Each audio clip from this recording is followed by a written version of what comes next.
Anyway, this is an MP-153 shotgun made in Russia by Baikal.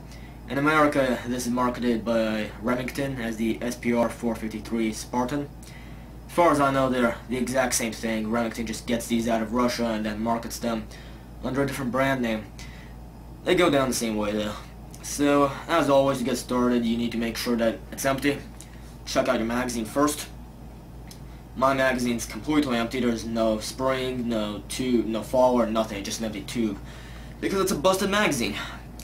Anyway, normally this carry latch handle can be locked into place if your trigger is decocked, in which case you're going to push down your bolt release, that button right there, and while holding that down, then push down your latch handle, check it out.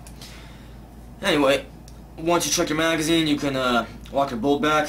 If your trigger is decocked, it'll lock back automatically. Otherwise, you're going to have to cock this carrier latch handle right there, and then it'll lock open.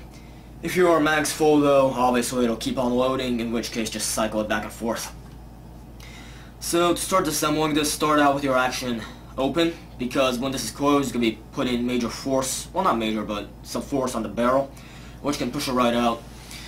So to get started, just screw off this magazine cap here. And normally you have another cap under there, but like I said, mine doesn't have it because it's busted. You can slide your entire forend right off after that. And you can see while doing that, it'll also start taking the barrel off. But can't take your barrel off all the way though, because as long as this is open, all this stuff will be keeping it back. It's not going to let it go off. So you're going to have to close your action again, but don't let it slam down, otherwise it'll blow this right out. Just lower it down gently. And then your bolt will push your barrel out the rest of the way, and you can pull it out by hand. After that, you need to get your bolt out. The only thing keeping this bolt in here is that cocking handle, and it is under spring pressure, so push it in with a finger so it doesn't fly out, and then you can pull your cocking handle right out by hand. Yours might be tighter than mine, in which case use a screwdriver or something to pry it out, and then you can let spring pressure just naturally let the bolt out. The bolt comes right off these guide rails. You can lift it off, and this guide rail, you have to lift it up at an angle like that, and then it'll come off its notched cutouts.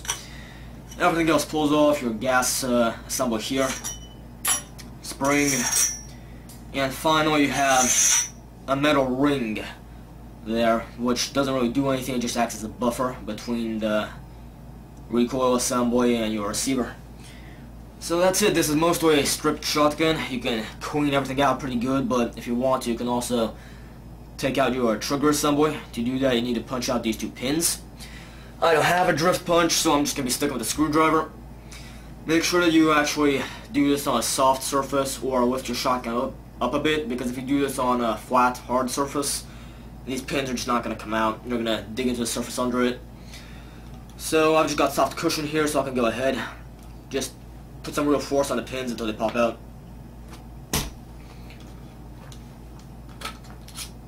That's one. And as far as I know, you could do this safety on, safety off, trigger cocked, decocked, it doesn't matter.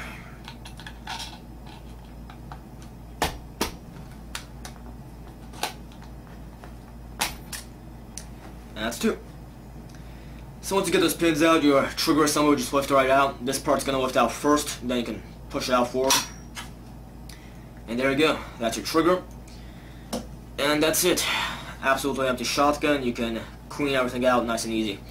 If you want to take it one step further, you can also take off your magazine, which I'm not going to do because it's just too hard. But this magazine screws on. What you're going to need to do is put this in a vise, and then just get a thick screwdriver or something and put it through those two holes right there, and then just twist it right off until you can screw it off by hand.